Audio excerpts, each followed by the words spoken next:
Thousand Autumns, is a Meng Xi Shi novel. This is an audiobook made by fans for other fans. Disclaimer. The main couple of the story is made up of two men. If you don't like it, don't listen. Thank you. Remember, subscribe and click the bell to stay updated on all the new releases. Enjoy. Chapter 113. Chen Gong held a sword firmly in his hand. Shen Qiao recognized it at once. It was Tai's sword, from which the Zuyang Ce scroll had been extracted and then presented by Chen Gong to Yuan Yun. The sword was balanced on the neck of Puliurjian's second son. This sword was a renowned sword from antiquity, jointly cast by Ouyuzi and Ganjiang. Its edge was preternaturally sharp. It was only held up to the boy's neck, but a fine red line had appeared on his soft skin. "Chuang, don't move," Shen Qiao said to him. This nickname he had learned from Puliurjian. Chen Gong smiled. "Rest assured, I have no intention of harming Yanmenjunggong. As soon as I get what I want, I will leave at once to a distant land. I won't stay to clown around where you can see me, and annoy you." "Shen Qiao, what do you want?" Chen Gong made a hand motion. "Please sit." He had the hostage at hand, was in no rush at all. Since he was in no rush, Shen Qiao was also not in a hurry. "Shen Qiao, we met in humble circumstances, and can be considered friends through adversity. Truth be told, I've always remained grateful to you. I didn't think that we'd get a chance to sit calmly across from each other like this." Chen Gong perfunctorily addressed their past, no longer addressed him as Shen Daozang, but by name directly. "This poor one cannot undertake Zhao Qiaogong's gratitude," Shen Qiao said. Chen Gong smiled. "I still remember back in that run-down shrine, you helped me beat up those thugs, and gave me donkey meat wraps to eat. Back then I thought, where did this fool come from? Clearly your skills were superior, but you were willing to share your food. I came from a poor family and was impoverished to the point of hunger. Never mind learning to read and write, I didn't even know what the Jianghu was.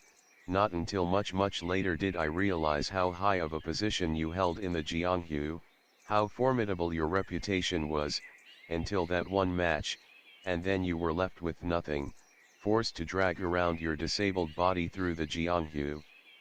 We were lucky along our way, finally escaping to Huizhou City. I could see myself one step closer to my goal of joining Liu Vang. I was overjoyed. Who knew at this time, you would suddenly bring up going our separate ways?" Shen Qiao was originally reluctant to speak. Hearing the other pause, finally said, "Splitting ways with you, it was not because I thought you were a deadweight, but that I was afraid of bringing you trouble." This very late sentence of explanation, in Shen Qiao's eyes, had no need to be said. He had experienced so many betrayals, so many ill intentions. He believed even more in the phrase, "a clear conscience stands on its own." If Chen Gong doubted him, was there any use in speaking more words? Chen Gong smiled. "Back then I did use my narrow-mindedness to understand you. I thought you considered me a deadweight, and purposefully left me behind, so I was resentful." Shen Qiao, blandly, "Even without this event, when you met Multipo, you would still have no qualms about selling me out, yes or no? What's the point of saying more?" No matter how thick Chen Gong's face was, hearing this, he was a little perturbed, but he readjusted right away and smiled. "No matter, as I said before, I am still grateful to you. If you hadn't brought me out of that small town, I might still be doing that never-ending, starvation, back-breaking work. Perhaps to this day I would still be subject to my stepmother's extortions." Shen Qiao, Chen Gong, although you couldn't recognize the written word, you could remember everything you heard. Socially you are more worldly than me. With these qualities and your natural caliber for martial arts, even in the Jianghu it would be a rare occurrence. If you hadn't met me, you would have still been able to make your name someday. To have fallen at this injunction today, it has nothing to do with your abilities, only that you walked the wrong path. No, you're wrong. Chen Gong shook his head. The reason I'm one move behind, it's not because I was on the wrong path, but that my luck isn't good. Shen Qiao, when you fell from Banbu Peak, if Yan Wushi hadn't been passing by, would you have been saved? If at that time it had been Uai or Kunyi searching, wouldn't you be long dead? I heard your parents died when you were young, allowing you to enter the tutelage of Chi Fenga, but there are 10,000 other people of high martial caliber. Why was it you that Chi Fenga chose? That day we met, you were blind, Liuzhong near extinguished, you looked no different from an invalid. If you didn't get your hands on Zuyang Ce, how could you, like withered wood in spring, regain your position as a martial master? If we look back to the root cause, it's that your luck is better than others, that's all. If I had half your luck, I wouldn't worry about making my name. Shen Qiao was silent for a while. Our paths are different, we cannot plan the same plan. If you want to think this way, I cannot stop you. Chen Gong laughed. Looks like you disagree with my words. I know you are a proper person, and would stick your nose up at someone like me who has advanced through side doors to sit as an equal before you today. See, if you hadn't helped Puliurjian launch his rebellion, I could have continued comfortably as Zhao Qiuagong. We would have gone our separate ways like well water and river water, but there's nothing else I could do. I know that as soon as Yuan Yun dies, I won't be able to exist in Zhou. Puliurjian is like Yuan Yang, their kind of people, are diametrically different from Yuan Yun's tolerance.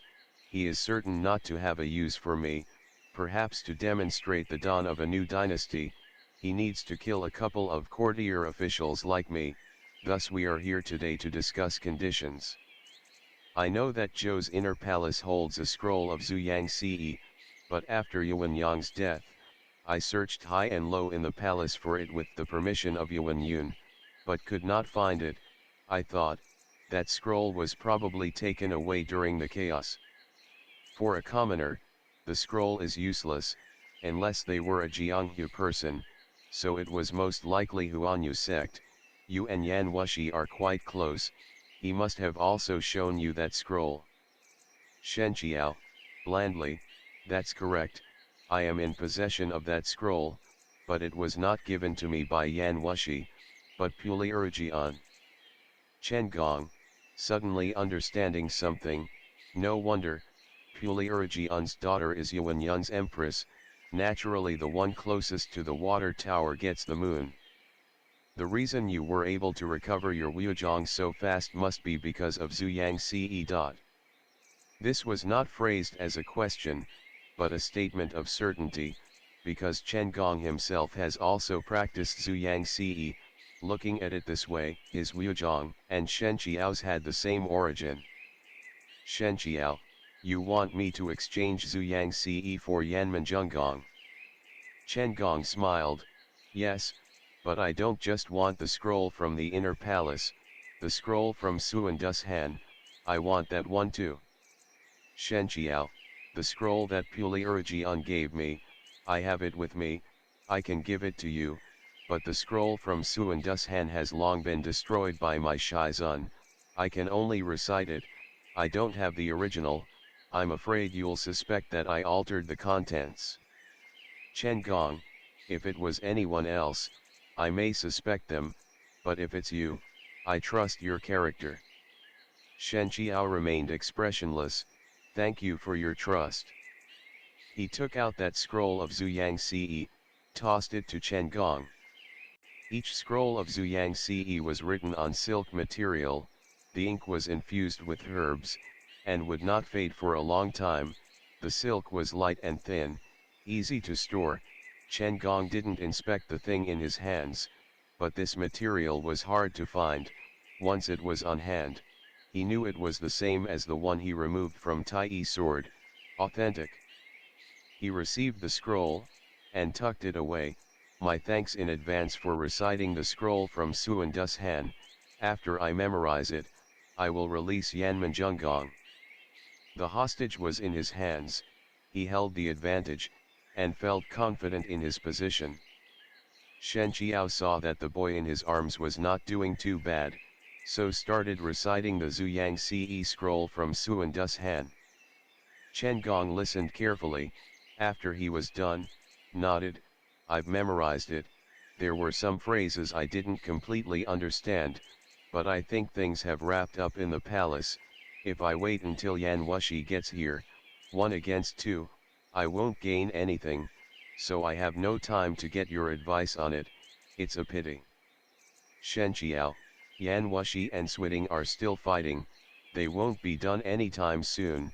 Since I came as requested, please respect your end of the deal, and release the boy. I will guarantee your safe departure from the capital. Chen Gong smiled, "No need, even if you don't intervene, it doesn't guarantee that someone else won't.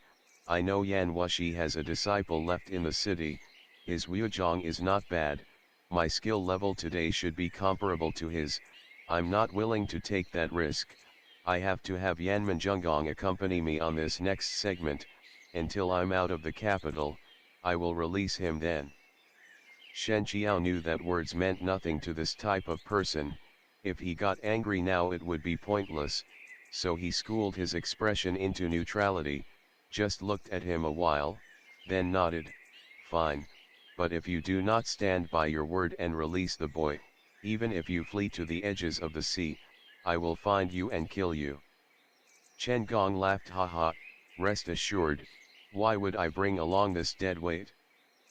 Puliurjian has so many sons, I can't even threaten him properly, I can only use him in exchange for Zuyang Ce. He kept his hold on the boy as he stood to leave the manor. Outside a carriage was waiting, Murong Qin was seated at the front as the driver.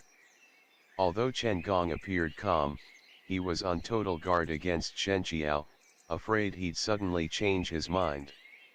Just as he was about to climb onto the carriage with the boy in hand, a faint movement came from behind him, from a distance then closer, it aimed for his head.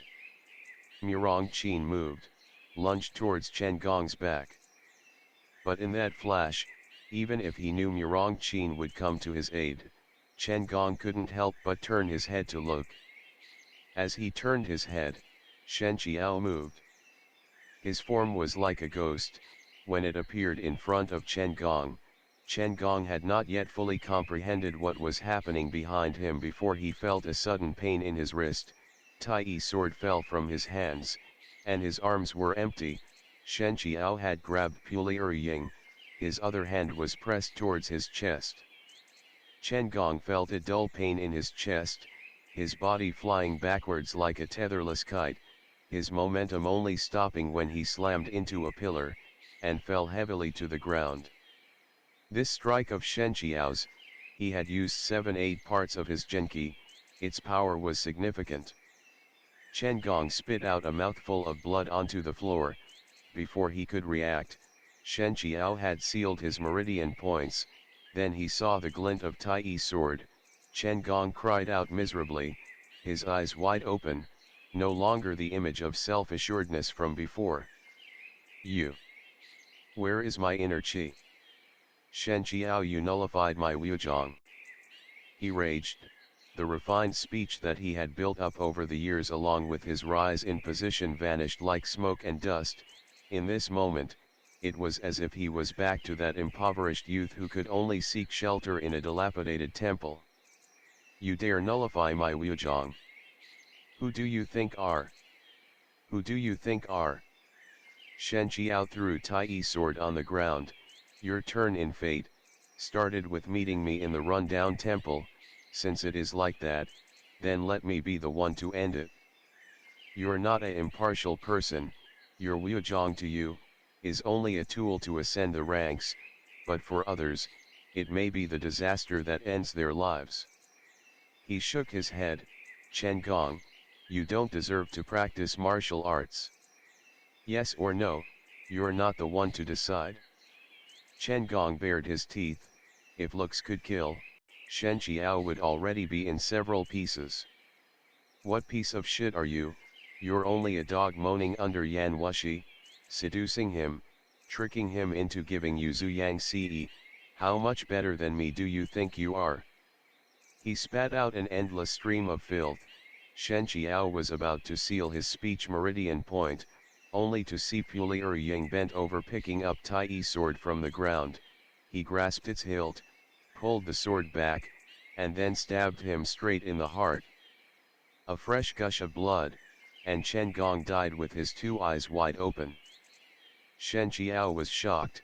You. Pulier Ying spat on Chen Gong's body, a violent look in his eyes. You lowly pest, how dare you take me as hostage?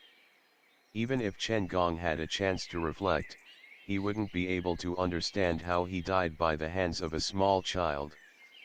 On the other side, Bian Yanmi had things under control. Murong Qin had sustained heavy injuries. End of the chapter. Stay tuned for more BL.